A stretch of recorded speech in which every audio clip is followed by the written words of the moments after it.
Celle à laquelle je tiens le plus, c'est qu'il faut avoir une bonne dose de folie pour s'aventurer sur des chemins inexplorés et sacrifier sa vie à essayer des choses nouvelles auxquelles personne ne croit. Il faut être complètement fou. Je pense avoir été fou.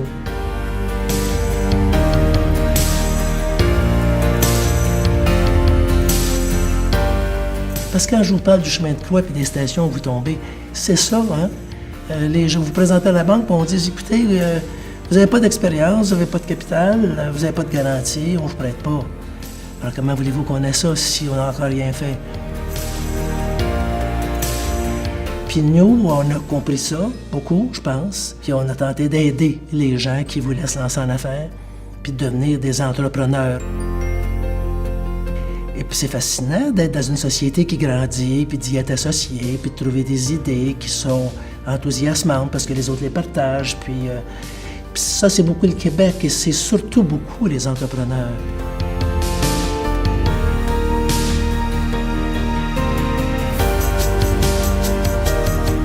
Quand vous avez passé 50 ans de votre vie à travailler pour un seul employeur, puis de voir que cet employeur-là continue d'exister, de croître, de grandir, basé sur les mêmes valeurs qui existaient à l'époque, il y a une fierté à ça.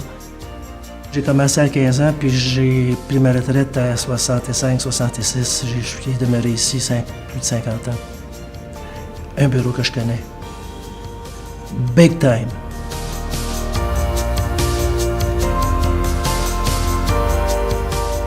Les gens, je vais vous dire un secret que les gens ne savent pas. Raymond Chabot a été, et je crois l'est toujours, le plus grand employeur universitaire au Québec. Pourquoi? Parce qu'on est partout au Québec. Un modèle auquel personne n'a cru. Puis quand je dis partout, là, c'est pas des Tim Hortons, là, c'est pas des franchises. Ce sont de véritables bureaux qui sont possédés par les associés de l'ensemble du Québec. Alors, l'associé de Montréal, il possède le bureau de Val-d'Or, puis l'associé de Val-d'Or possède une partie du bureau de Montréal. Donc, une société intégrée. On a cru à ce modèle-là. On a dit, le Québec, là, ça ne se limite pas à Montréal, ça ne se limite pas à Québec. Et puis, aujourd'hui, on se retrouve un bureau présent partout. J'ai cru à ça, j'ai poussé là-dessus comme un malade, d'être présent dans toutes les villes, d'aller chercher les talents là où ils sont, puis ils sont partout, puis de le faire dans une société intégrée. Ce qui était, écoutez, ça n'a pas été copié, donc c'est rare. Alors ça, j'ai voulu faire ça, et puis les collègues ont cru aussi à ça. Et le deuxième élément, ça a été la diversification. Moi, je suis comptable, je compte tout le temps, mais il y en a d'autres ici qui sont ingénieurs, pas ça qu'ils font. Puis il y en a d'autres qui sont des experts en ressources humaines, ils ne font pas ça non plus, ils ne comptent pas tout le temps. Puis on a besoin aussi de gens qui font d'autres choses que strictement d'enligner des chiffres. Alors, donc, on a cru à la diversification.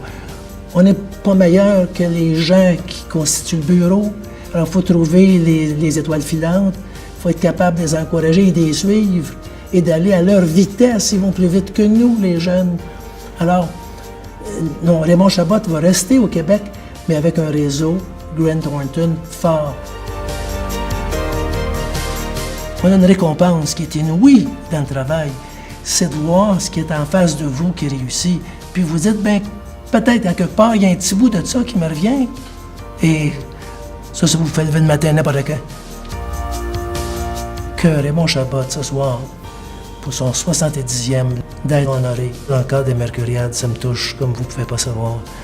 Parce que ce mouvement-là, j'y ai tellement cru. Puis j'ai aussi à la fois tellement cru à Raymond Chabot que de retrouver les deux réunis dans le même événement, ça m'arrache le cœur.